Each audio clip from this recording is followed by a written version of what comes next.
And Nick Harvey's no stranger to that. He's been an engineer. He's been a strategist. I mean, he's really worked around. Both your cars just pitted, Robbie. Again, and that's just a top off. These are all the guys in the back of the queue. Nothing crazy here. Just topping off, trying to extend that fuel window.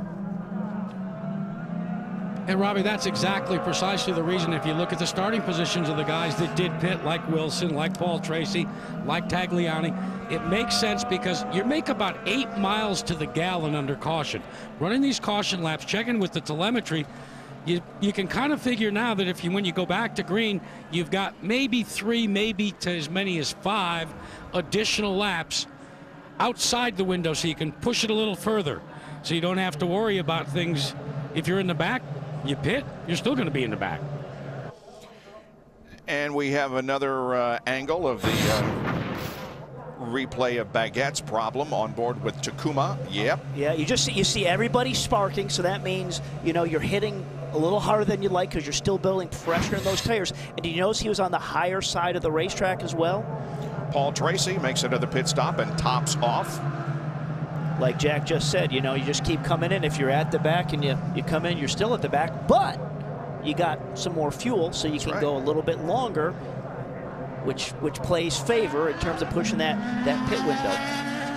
And the person who leads right now obviously put that little pit tactic to very good use at the last race. Very good at Kentucky, yes, sir. Sometimes that does really pay. But as we're thinking back and talking about Elio with that pit tactic, it wasn't part of the plan. They had a little miscue, so they had to shift the plan, and because of that miscue, that plan shift is what won that race. Yep. Good call by Roger Penske, and a great in-color interview there with Roger Penske and Chip Ganassi in our pre-race show. At the top of the screen, you can see the running order. It's Castroneves, Briscoe, Franchitti, Andretti. Will Power drop back to 5th position. Marco Andretti has moved up nicely. Actually, the driver gaining the most positions in the opening laps was Milka Duno, who gained 6 positions. Mario Moraes 5, Matos, Dixon, and Di Silvestro all gained 3 positions as we're on board with Weldon. And there with Weldon, we just saw the tire marks of turn 2 where Bertrand went in, and that definitely was in the middle portion of that corner where those bumps are, and off he went. Yep. Hey, Bob, they have a special decal on the car you're looking at, and that, of course, is Roger Yasukawa, who was born in L.A., speaks fluent Japanese, and is cheered on equally, along with Takuma Sato and, of course, Hideki Muto. But on the nose of the car, there is a good luck sticker. Joshua Hall, who's a staff sergeant in the 19th National Guard Unit 3. His unit is being dispatched to Afghanistan, and Joshua's brother is one of the crew members on this team.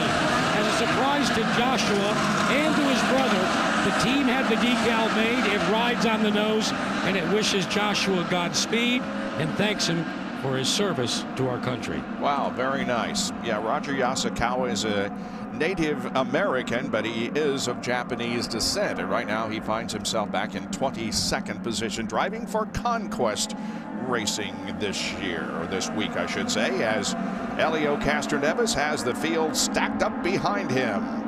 And as we come down for lap number 11, we will get the green flag and an Apex Brazil green flag restart. Here we go. Oh, look at Dario. Franchitti looking for 2nd position, dives to the inside of Briscoe and gets a half a car length ahead. And everybody in that top group, say 7 cars, when I looked over the mile, they were all pushing their overtake button. It was lit up green on our boards. Oh, Briscoe's coming back. Coming back. Now you got to get it up alongside. He's alongside to get into 3. Wow. Whoa, look out. That's a single groove track through there. I mean, you can go side by side because we just saw it. And now Dario has the momentum, can chop him off and get it back. Okay, so Briscoe, be patient here. Just set him up to get a good run off of 2 and dive back underneath him into 3. They're both on the button right now. They're both on the overtake. This is just what he did before. He came down the inside, and they went through side by side when the fast way is 1 car by himself, and Briscoe got it now. Wow. Good stuff early in the going. He's coming back. Here comes Dario back on the inside. And where the pass all starts for that turn 3 entry really is coming off of turn 4. It's when you can go back to full power coming off of 4. 1 and 2, you're just flat out and trying to be as free as you can with the car. But watch the way they go down into come off of turn number 2. That's the end result right there as you're watching out of 3 and through 4. At the drivers' meeting, they discussed, and you heard Dario talking and TK talking about just how much all the blocking routine's going to be allowed to do. When you go down into the corner, see Ryan Briscoe, he elects to stay down on the white line. They told him if you do that, you can drift up half a lane, but you can't impede the car behind you. That was some nifty action between those two drivers, showing a lot of respect and adhering to the rules Brian Barnhart outlined in the drivers' meeting.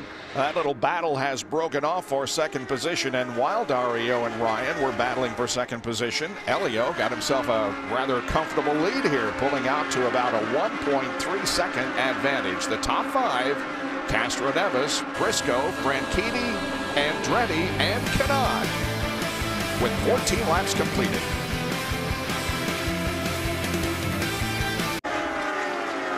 Back at Twin Ring Motegi for the Indy Japan 300. A battle here between Dan Weldon and Ryan Hunter-Reay, and that is for 9th position, and Weldon will take it. So he's calling in. And you can tell he had too much push because he's working his way up the racetrack. And boy, when he got pushed up a little bit by Weldon and caught that bump, boy, it got a big wiggle, Robbie. And when the car's got too much push, when it's got too much push, you got to wait to get on the throttle. It's going up the racetrack, and if you go with more power, you're just going to pick yourself right up into that wall. So you have to wait on that car to turn more before you can get to power. And remember, the key to the pass in turn 3 is how you get to the power coming off of turn 4.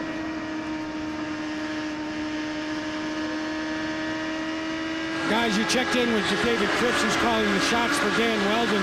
They like their race car, but Dan Weldon says it's a little bit slow down the straightaway. Guys, isn't that generally an indicator that maybe you've added just a little bit too much downforce? But not a bad thing. You know, Jack, the conditions of it being the hottest race we've ever had here, and when it gets hot like there, the track gets greasy, so probably not a bad call. Let's be patient. There's a lot of racing to go. Let's see how that car is as you get to the last 50 laps. Danica Patrick on board with her right now, looking back to Weldon. She has gained 4 positions since the drop of the green flag, but Rafael Matos has gained 6th positions, went from 19th to 13th, and Mario Moraes has also gained 6 positions since the drop of the green. You could hear her going up through the gears. That's because usually at this pace of the race, you go down 2 gears. There she just went up 1.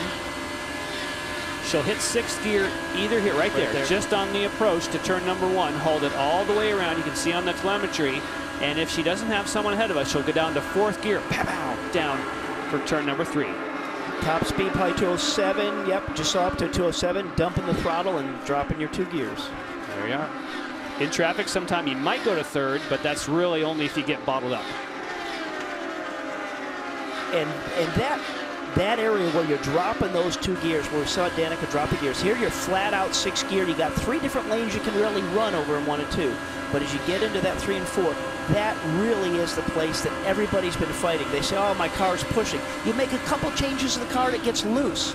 I mean, that's where the key to this race is going to be, using your bars and your jacker in the cockpit, as well as changes to the balance of that race car throughout your stops. Well, look at Danica's laps from 193 up to over 195. Which you would think would be awesome until you see that Castroneves has done a 199. Right. Which is, that's almost qualifying pace. Yeah, but that last time back at 195, that's the pace that Briscoe, who's running at P2, that's what he's run. So, you know, Danica's got a pretty well-balanced car. We know she likes his racetrack. Franchitti continues to run in 3rd position. He's about 4 seconds behind the leader of the race. Elio leads, Ryan Briscoe running 2nd, and Dario is 3rd. Will's definitely hungry for it, as am I, to get a 3rd championship. His team has a lot of experience and they can guide him, but he's been doing a very good job, and he's a tough adversary. So I'm hopeful we can get him. He, of course, talking about Will Power, who is the points leader coming into Motegi, and with only 1 more race to go after this one, can Franchitti pull off a 2-year-in-a-row championship. After taking that year off to run NASCAR, he has